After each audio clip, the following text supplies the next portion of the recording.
Well, thanks for joining us today on Living Local Carolina. I'm so excited to be rejoined by Quadre Stuckey. How are you doing? I'm blessed. I'm glad to be here. Nice to see you again. Thank you. Of course, of course. We've got a lot to talk about. He's obviously brought some stuff to show us today. But give me an update on what you've been doing for the last couple months. Well, I mean, life's been amazing. I've been doing my shows. I published a new book. I have new artwork.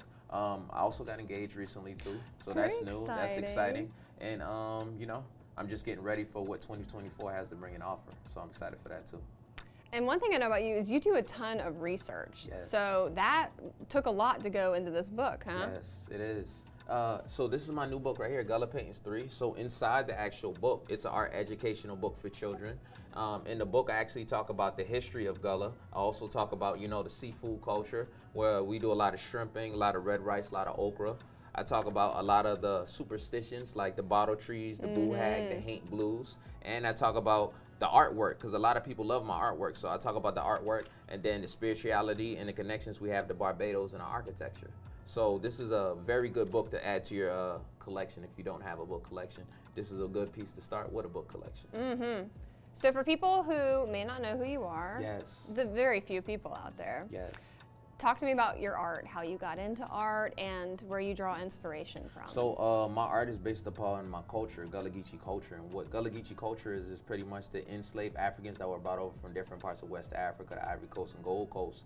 They were isolated on sea islands like through the Carolinas and, you know, like Myrtle Beach, area where we're at now. And pretty much it's just us staying closest to our West African heritage.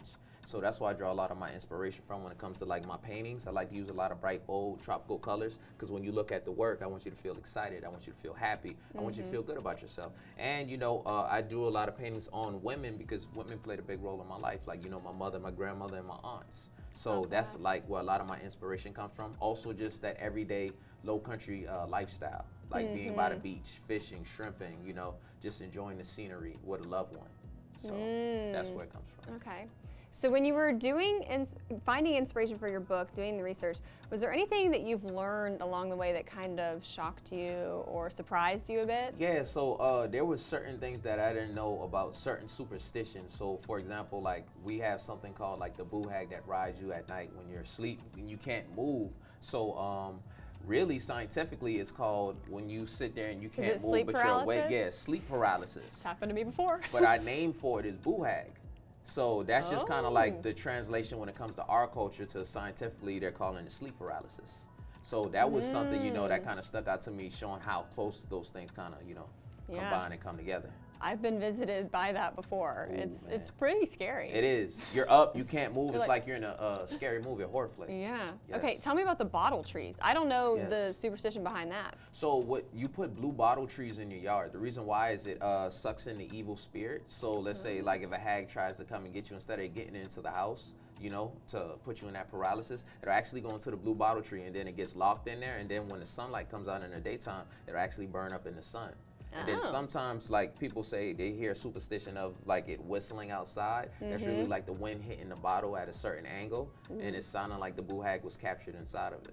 Spooky. So tell me what you have going on in February and how people can learn a little bit more about that. February, I have our third annual Gullah Black History Month experience. It's going to be February 24th from 12 to 3 p.m. downtown Charleston, Pure Theater, Cannon Street. If you come out, what it's going to be is art, music, education. So it's a whole experience of Gullah culture, which will be fun. So pretty much, I'm gonna give you everything. There will be sweetgrass baskets for sale. There'll be shea butter for sale by authentically Gullah Geechee culture artists. There'll be, you know, authentic Gullah culture artwork by myself.